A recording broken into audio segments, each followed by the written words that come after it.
para poner, ¿qué pasó? Para poner por hecho nuestras vidas, ¿cierto? Hay cosas que a veces se nos dificultan de todo esto, pero con la ayuda del Señor lo podemos lograr.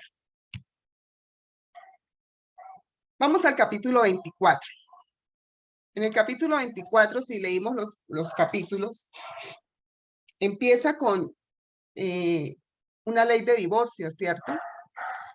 Y uno dice, ¿por qué está esa ley de divorcio ahí? ¿Acaso es que estos primeros versículos están a favor del divorcio?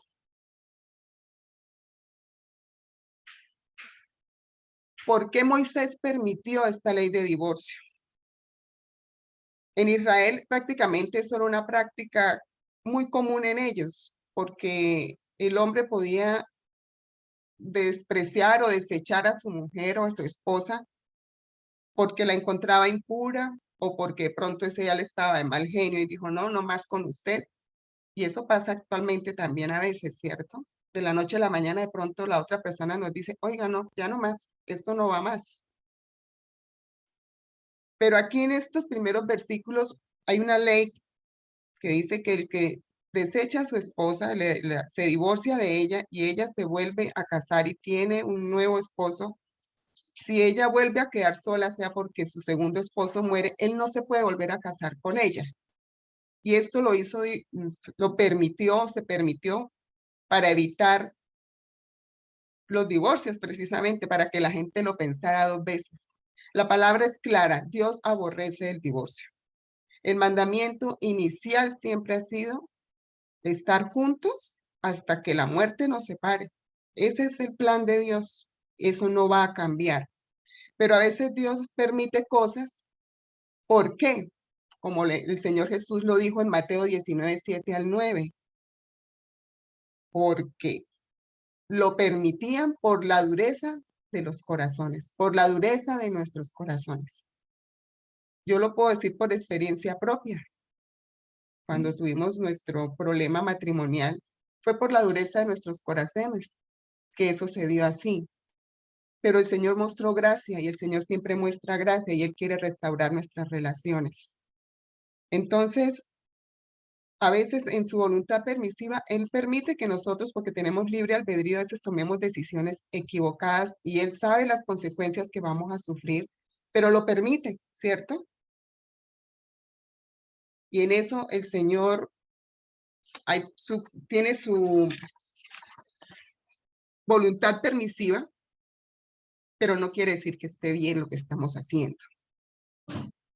Entonces, una cosa es la voluntad de Dios como Él desea que lo hagamos y otra cosa es lo que Él nos permite por la dureza de nuestros corazones.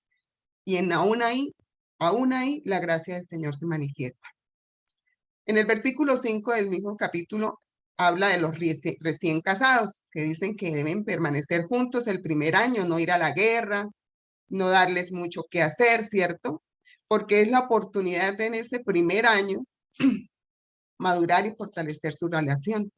Yo creo que muchas hubiéramos querido tener ese tiempo, ¿cierto? Un año sin hacer nada, solo fortaleciendo nuestra relación matrimonial, de pronto sin hijos. Y el Señor consideró esto también para el pueblo de Israel, vea. ¿Mm? Cuando una persona siembra una matica, nosotros cuando sembramos una matica, le estamos pendientes de regarla, de cuidarla, de los animalitos, que nada venga a dañarla para que ella coja fuerza, coja buenas raíces y crezca, ¿cierto? Y eso también era lo que pretendía Jehová con esto, que esa pareja recién casada echara buenas raíces, se afirmara, se fortaleciera, para cuando llegaran los momentos difíciles, ellos estuvieran unidos y fuertes en su relación matrimonial. En los versículos de 10 al 22, perdón, vemos que Dios da también otras leyes para proteger a los pobres. Dice, tratar a los pobres con justicia. Me llamaba la atención que dice en el 10, dice, si prestas algo a tu vecino, no entres en su casa para tomar el objeto que tiene que darte como garantía. La persona debía esperar afuera que el deudor entrara y sacara la garantía y la entregara. No fue de la arrebataran. Y si era la túnica la que había dado en garantía, si llegaba la noche, él no había podido recuperarla, el Señor, ¿qué dice? No retengas la prenda durante la noche, devuélvesela. En el versículo 13 del 24, devuélvela a su dueño antes de que caiga el sol, para que pueda abrigarse durante la noche y te bendiga. Y el Señor tu Dios te considerará justo, para que Él te bendiga. Yo creo que si eso pasa, la persona con esa necesidad, yo creo que quiere besarle hasta las manos a la persona que ha tenido esa consideración con ella, ¿cierto? Que a pesar de que le debe y tiene la garantía y de pronto con todo el derecho de tenerla, pero es su abrigo y eso puede representar no solo su vestido, su casa, ¿cierto? Que se la devuelva para que él en la noche no tenga frío. Y dice, y tu Dios te considerará justo. Hay promesa ahí, hay bendición también para el que ha prestado. Jamás te aproveches de los obreros pobres y desamparados, ya sean hermanos israelitas o extranjeros que vivan en tu ciudad. Debes pagarle al final del día, antes de que caiga el sol, porque son pobres y cuentan con esa paga para vivir. De lo contrario, ellos podrían clamar al Señor en tu contra y tú serías culpable de pecado. Los sueldos justos y a tiempo, y no retenerles el sueldo a los obreros, a los empleados, a los que tienen empleados, ¿cierto? Inclusive si yo tengo una persona que me ayuda en casa, en ese momento yo tengo un deber con ella de pagarle justamente y a tiempo, porque esa persona necesita, y Dios da esa indicación aquí, ser justos con los sueldos y pagar a tiempo. ¿Para qué? Para que el Señor no esté en contra de nosotros y seamos culpables de pecado. Aquí hay otra recomendación para que seamos justos. El versículo 16 dice, ahí está metidito entre ese bloque del 10 al 22, dice, los padres no morirán por los hijos, ni los hijos por los padres. Cada uno morirá por su pecado. Ezequiel 18:20 dice, lo voy a leer, la persona que peque es la que morirá. El hijo no será castigado por los pecados del padre, ni el padre será castigado por los pecados del hijo. Los justos serán recompensados por su propia conducta recta y las personas perversas serán castigadas por su propia perversidad. Cada uno es responsable. En Mateo 16:27 dice el Señor Jesús, pues el Hijo del Hombre vendrá con sus ángeles en la gloria de su Padre y juzgará a cada persona de acuerdo con sus acciones. Y Romanos 2:6 dice, Él juzgará a cada uno según lo que haya hecho. Cada uno es responsable de sus pecados, de sus actos delante del Señor. Yo no puedo pagar por los pecados de mi hijo, ni mis hijos pueden pagar por mis pecados. Cada uno es responsable delante del Señor de lo que ha hecho o no ha dejado de hacer o de su pecado. Eso no quiere decir que entonces, no, ustedes de malas, mijitos, pecan y piérdanse. No, tenemos de todas formas una responsabilidad de guiarles a la palabra del Señor a través de su palabra, darles el mensaje de salvación. Nuestros hijos deben ser nuestros primeros discípulos. Y si los vemos que entran en pecado, están haciendo cosas que no deben hacer, debemos ser tropiezo para que ellos no sigan pecando, no pequen. Esa sí es una responsabilidad que tenemos, pero no somos responsables de los pecados de ellos. En los versículos 19 al 21, hay una instrucción de dejar parte de su cosecha en los campos de modo que los extranjeros y los pobres pudiesen recogerla.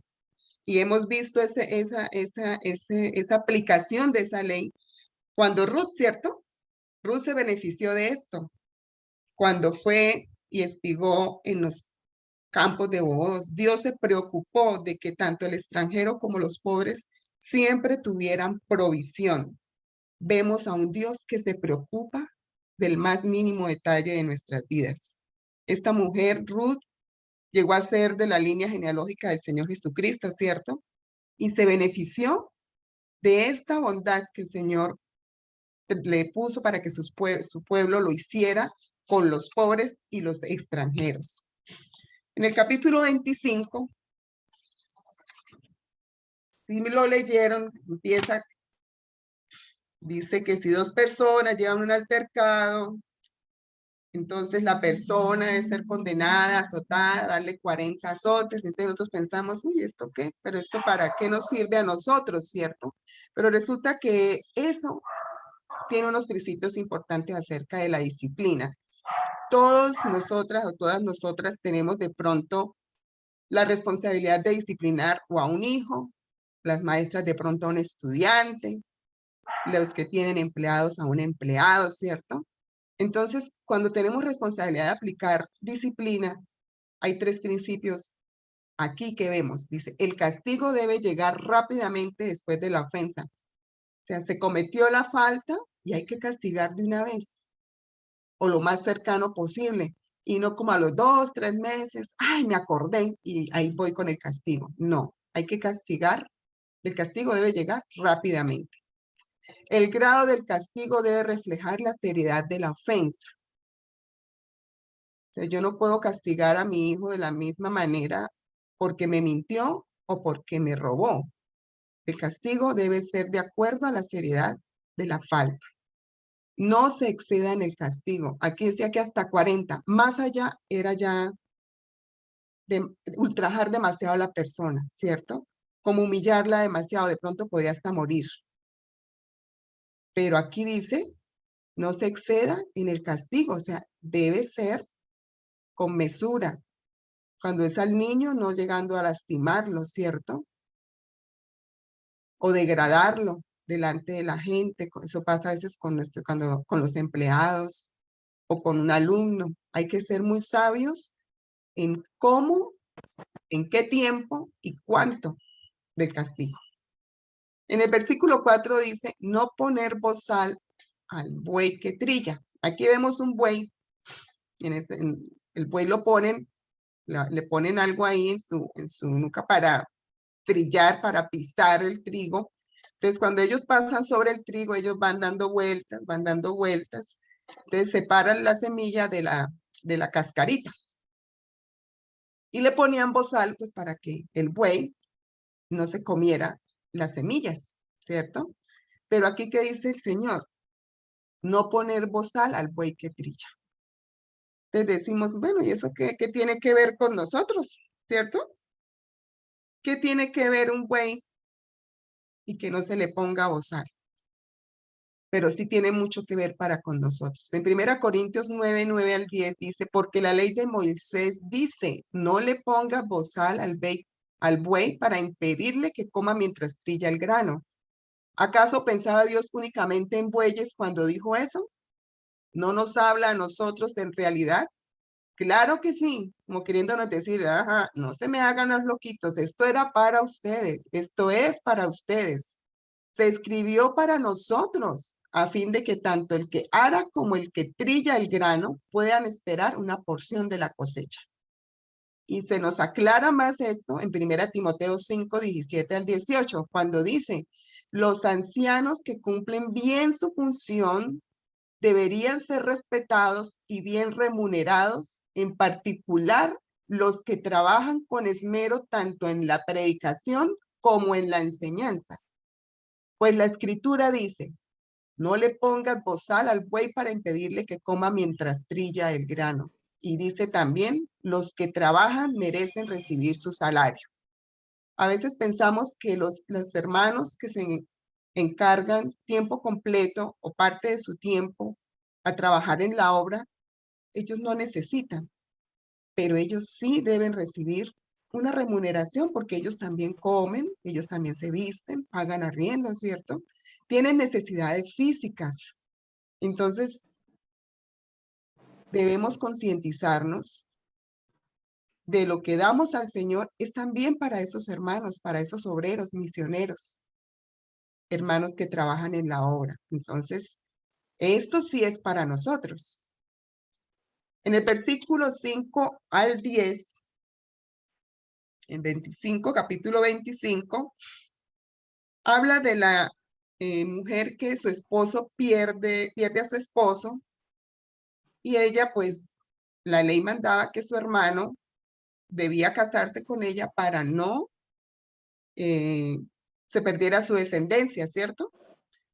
Y si el hermano decía que no, ella tenía que ir a los ancianos y exponer el caso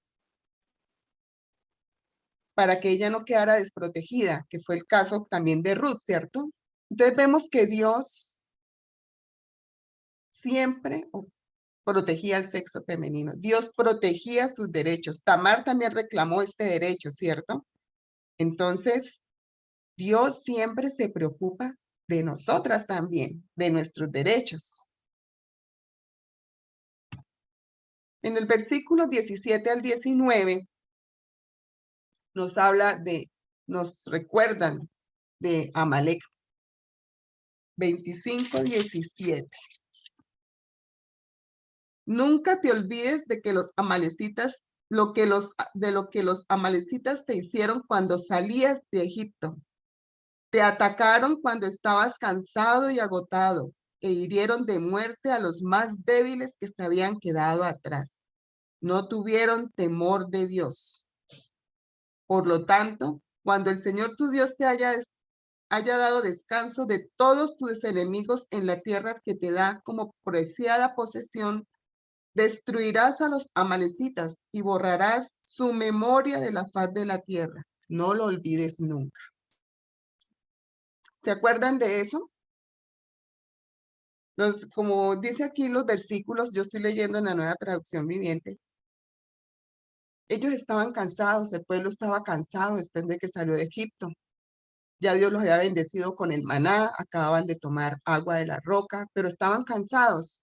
Y Amalek los atacó y mató a los que estaban atrás. Los atacó por la retaguardia, dicen algunos, ¿cierto? Y Moisés le dijo a Josué, vamos a atacarlos. Y van y atacan. Pero Moisés ya está viejo. Y ellos ganan la batalla, empiezan a ganar cuando Moisés tiene sus brazos arriba, cuando está ayudado por Aarón y Ur, ¿cierto? A Aarón ay, se me fue el nombre, perdón. Ur. Sí, ¿cierto? Sí. Bueno, gracias. Pero cuando él por cansancio bajaba las manos, Israel empezaba a perder. Amalek es una representación de nuestra naturaleza pecaminosa, la que heredamos de Adán. Dice Gálatas 5:17, porque los malos deseos están en contra del espíritu y el espíritu está en contra de los malos deseos. El uno está en contra de los otros y por eso no podéis hacer lo que quisierais. Amalek es como nuestra vieja naturaleza. Cuando nosotros nos descuidamos, cuando no leemos la palabra, no pasamos tiempo con el Señor, estamos en muchas cosas a veces, las pruebas, ¿cierto? Las dificultades, eso nos gastan, nos desgastan emocional y físicamente. Y es cuando el enemigo viene y dice, hombre, pero usted ¿por qué se deja? ¿Usted por qué no hace aquello? Y empezamos a alimentar esa vieja naturaleza que dice el Señor, que le dijo a ellos, la borraré del todo, la memoria de Amalek de debajo del cielo. El Señor quiere eso, que nosotras matemos, no alimentemos ese viejo hombre, que seamos obedientes al Señor y no alimentemos ese viejo hombre. No es fácil. Yo creo que hasta que muramos tendremos esa lucha, la lucha entre la carne y el espíritu, ¿cierto? Pero la única forma en que podemos vencerla cada día es sometiéndonos al Señor, a su espíritu, para que nuestro Espíritu Santo no se contriste en nosotras y podamos tener una vida cristiana fructífera, con buenos resultados, de buen testimonio, pero eso debemos hacerlo todos los días. Borrar de la memoria nuestra esa vieja naturaleza, a las cosas que a veces estábamos acostumbradas a hacer morir ese Amalek en nuestras vidas, para que nuestro nuevo hombre se fortalezca y se renueve todos los días. Pasamos ahora al capítulo 26. No sé cómo voy de tiempo. Voy como bien. Capítulo 26. Aquí empieza Moisés recordando lo que Dios había hecho por ellos. ¿Cierto? Moisés se acercó a Dios primero con una actitud de confesión. En el versículo 20, en el capítulo 26, versículo 1 dice: cuando entres en la tierra que el Señor tu Dios te da como preciada posesión y la conquistes y te establezcas en ella, coloca una parte de las primicias de cada cosecha en una canasta y llévala al lugar de adoración designado, el lugar que el Señor tu Dios elija para que su nombre sea honrado. Debían hacer una ofrenda al Señor. Él hizo una confesión y le instruyó al pueblo de que debían hacer una ofrenda. ¿Dónde? Donde el Señor tu Dios elija. Eso lo vimos en unos capítulos anteriores también, ¿cierto? Donde Dios indicaba para que su nombre sea honrado.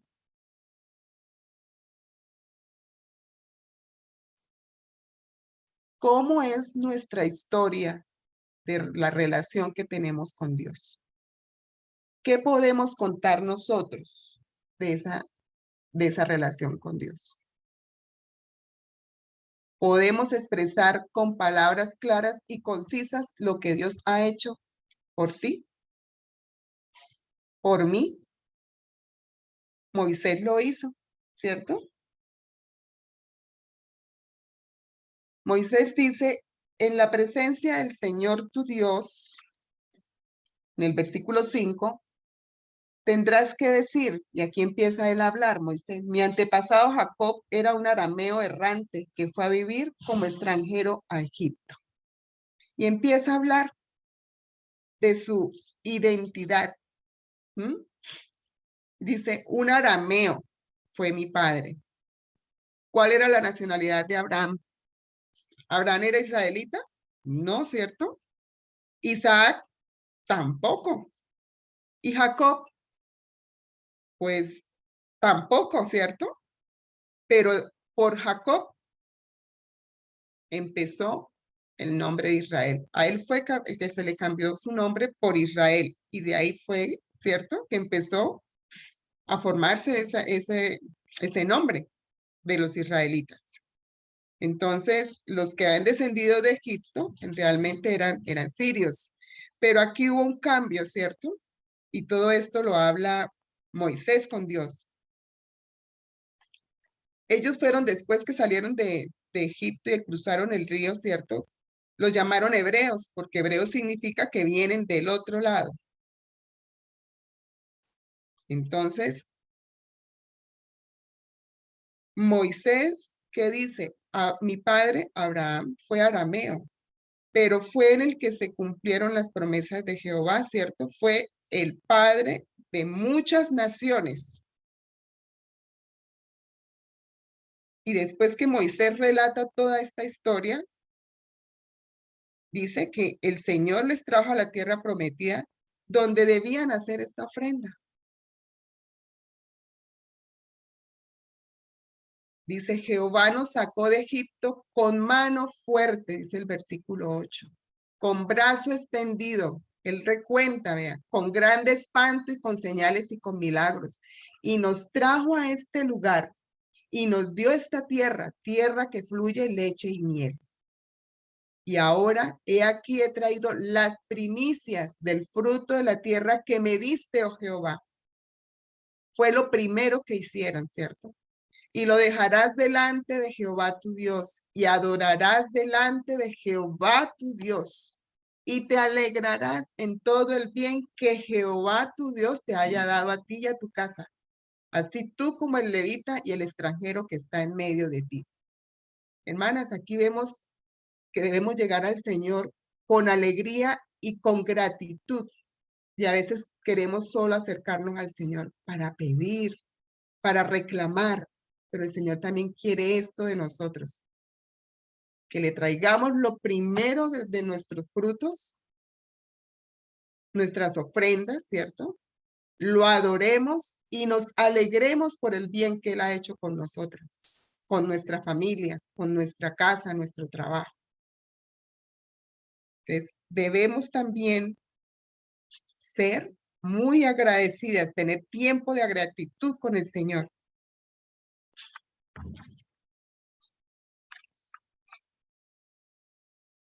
En los versículos 12 al 13 se les indica que Israel debe guardar los mandamientos de Dios, porque Dios prometió hacer de ellos su pueblo y colocarlos en un lugar especial entre todas las naciones de la tierra.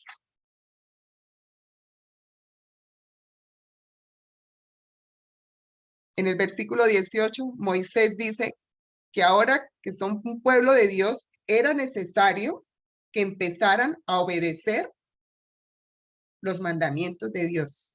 Él está hablando a una nueva generación, ¿cierto? La otra había muerto, ¿cierto? La tierra que los que iban a entrar era una nueva generación. Dios prometió hacer de ellos su pueblo y colocarlos en un lugar especial entre todas las naciones. Pero Israel tenía que guardar los mandamientos y Jehová promete hacer de ellos un pueblo santo y una gran nación. Dice, a fin de exaltarte sobre todas las naciones que hizo, para loor y fama y gloria, para que seas un pueblo santo a Jehová, tu Dios, como Él ha dicho. Nosotros gozamos de buena fama. Siempre le damos la gloria al Señor en lo que hacemos. El Señor es glorificado en lo que hacemos. Cuando la gente nos ve, ven reflejado al Señor que adoramos. Vivimos una vida que la gente nos ve y dice, ay, yo quisiera vivir y tener lo que ella tiene. Porque debemos ser un pueblo santo que nos distingamos entre los demás. Capítulo 27. Dice, lo primero, hacer un altar es la primera cosa que hacen en la nueva tierra. Dios primero. Lo hemos visto durante casi todo el libro, ¿cierto? Se les dice que deben levantar o escribir los 10 mandamientos en piedras grandes que serían como monumentos expuestos ante la vista de todos para recordarles la ley. Hemos visto que Dios hizo pacto con Adán, ¿cierto? Hizo pacto con Noé, hizo pacto con Abraham, hizo pacto con Moisés. Pero aquí de estos capítulos en adelante lo llaman que se hizo un pacto, lo llaman el pacto palestino. Los pactos de Dios se dividen en dos clases, condicionales o incondicionales. Podemos llamarlos pactos eternos o pactos provisionales o temporales, ¿cierto? El pacto eterno es un pacto permanente y es incondicional. El pacto temporal es un pacto condicional. ¿Mm? Es muy importante que distingamos entre los dos. Entonces, el pacto que Dios hizo con Abraham fue un pacto incondicional, ¿cierto? El pacto que Dios hizo con Moisés, con los 10 mandamientos, fue un pacto condicional. En Éxodo 19:5 dice, ahora pues, si dais oído a mi voz y guardáis mi pacto, vosotros seréis mi especial tesoro. Si das oído a mi voz, hay condiciones cuando se dieron los 10 mandamientos.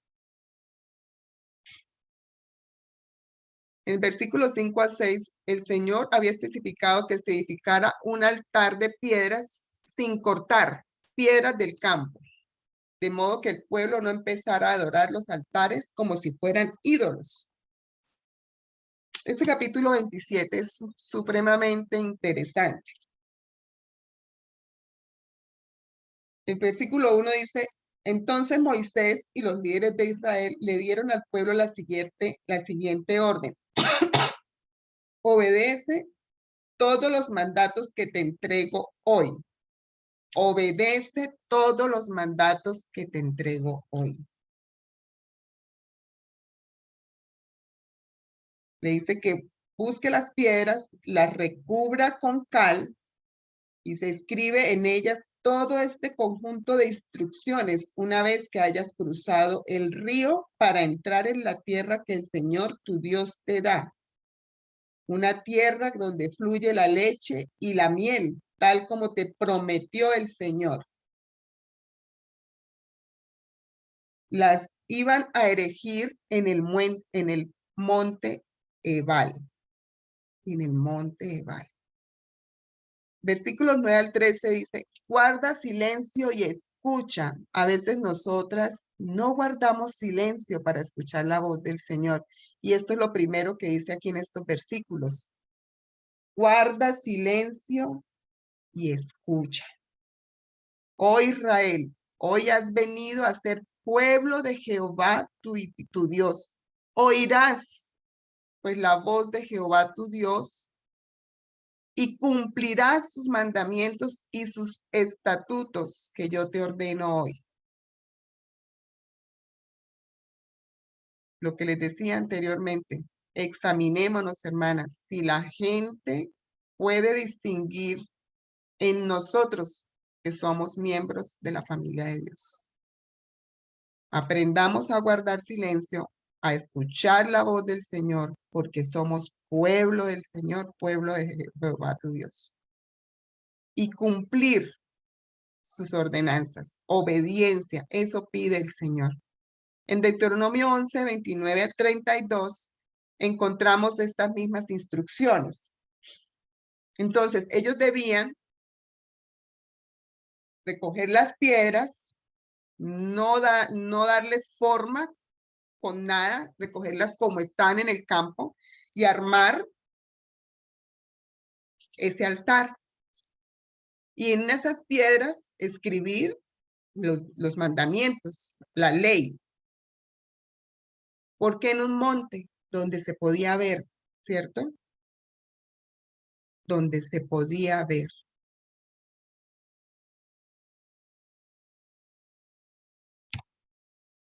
Aquí vemos dos cosas en este capítulo. Las piedras con la ley escrita están en el monte Ebal, pero ¿qué le dice Moisés? Hay una instrucción, hay que reunir el pueblo y hay que dividirlo. 6 tribus hacia el monte de Gerizim y 6 tribus hacia el monte Ebal. Del monte Gerizim iban a proclamar las bendiciones para el pueblo de Israel. Y curiosamente, las tribus que están del lado de Gerizim son las tribus de los hijos de Lea y Raquel. Y del monte Ebal, donde se erigieron las piedras, donde estaba la ley escrita, están las otras 6 tribus que son los hijos de las siervas. ¿Por qué lo hicieron así? Busqué y no encontré una explicación. Pero lo que sí es cierto es que el monte Ebal en, busca uno por qué se llama así, es que es un monte árido, es un monte desierto, rocoso. ¿Mm? Mientras que el monte Gerizim es un monte que tiene vegetación. Y eso habla de la naturaleza de la obediencia y de la desobediencia. Gerizim habla de obediencia, Ebal habla de desobediencia. Y las consecuencias cuando obedecemos y cuando desobedecemos. Por la mitad está el valle de Siquem. Y en esa parte fue donde el Señor Jesús se encontró con la samaritana en el pozo. ¿Se acuerdan? Vienen las maldiciones y lo que más llama la atención o me llamó la atención es que ahí están escritas en la piedra la ley del Señor. O sea, la palabra del Señor es poderosa para acabar con cualquier maldición en nuestras vidas, cosas malas que hacemos, ¿cierto? Y por eso es de ese lado que están cuando van a anunciar las maldiciones, ¿cierto? Entonces, la palabra del Señor tiene ese poder en nuestras vidas, hermanos, de quitar toda maldición, toda cosa mala que tenemos en nosotros. Y el que pagó el precio por nuestro pecado fue el Señor Jesucristo. Entonces, debemos aferrarnos a eso. Hay unas maldiciones en los versículos finales de ese capítulo. Dice que cuando los sacerdotes las digan, el pueblo debe decir amén. ¿Qué quiere decir? Así sea. O sea, el pueblo se iba a responsabilizar de lo que se estaba comprometiendo.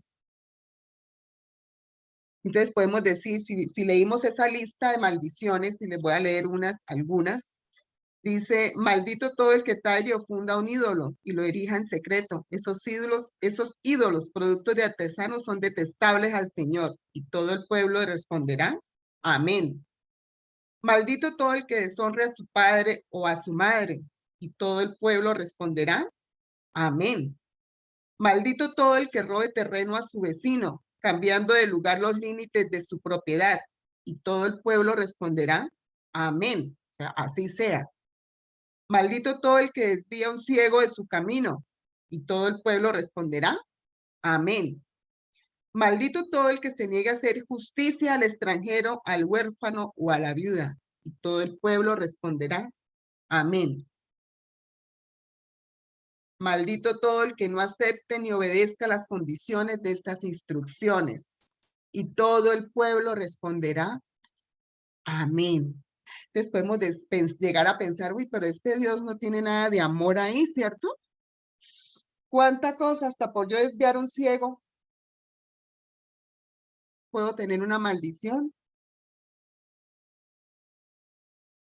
Pero no es así, hermanas.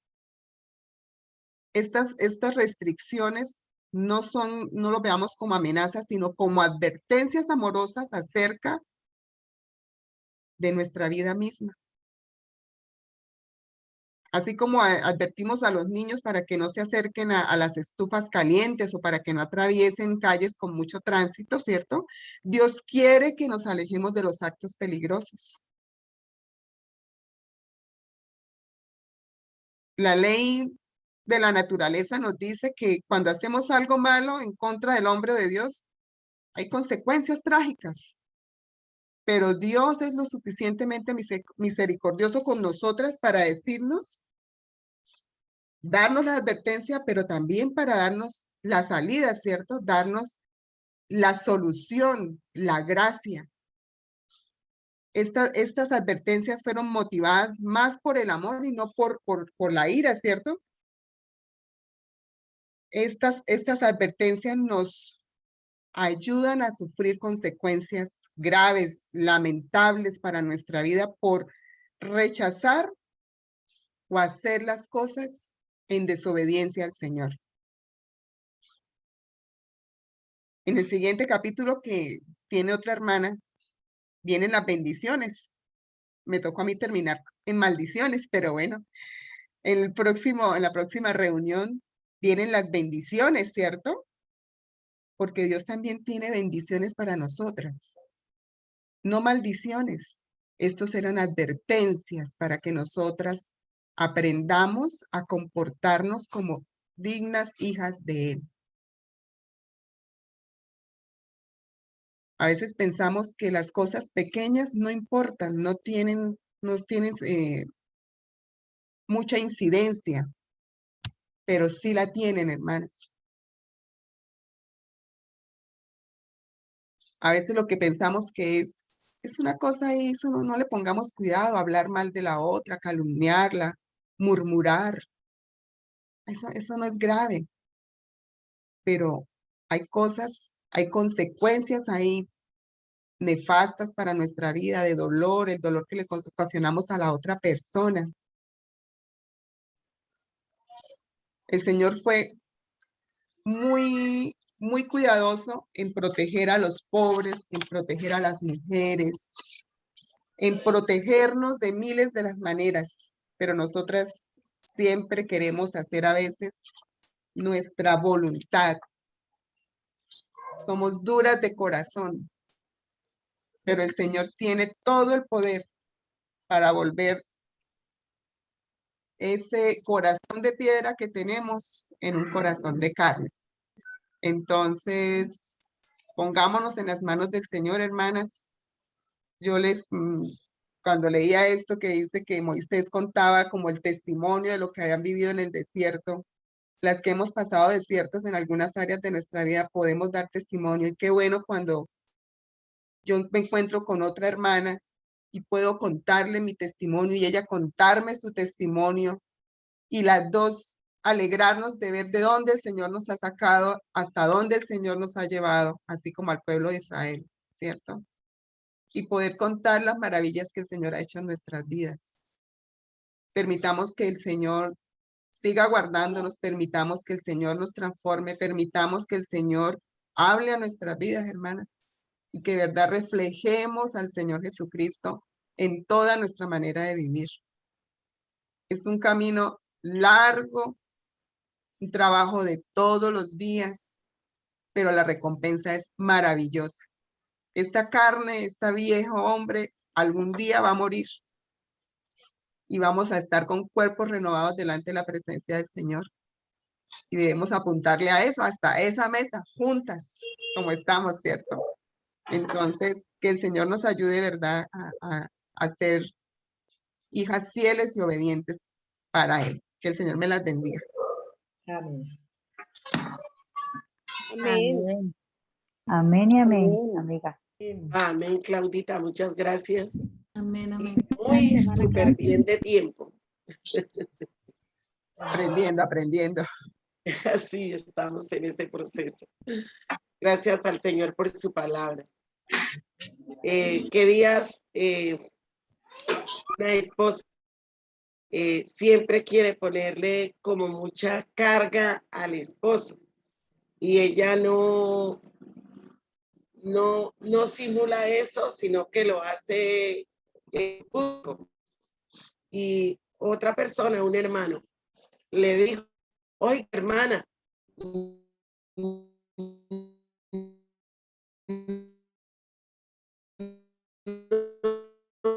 no le coloque cosal a su epitio, no que osal al buey que brilla.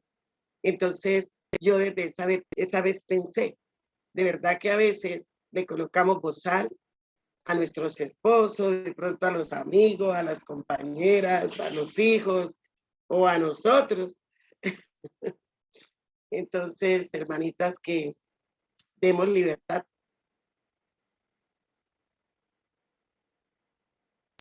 Muchas gracias por la enseñanza, hermanita Claudia. Muchas gracias. Muy buena. Gracias al Señor por su palabra. Amén, amén. Bueno, la próxima semana tendremos otra hermanita para acompañarnos. Ya casi terminamos con el libro de Deuteronomio. Estamos Sí. ya, como dice, en las últimas. Pero ha sido un libro muy, muy, muy extraordinario. Y vendremos con Josué, que es un libro que me encanta. Entonces, hermanas, les estaré compartiendo,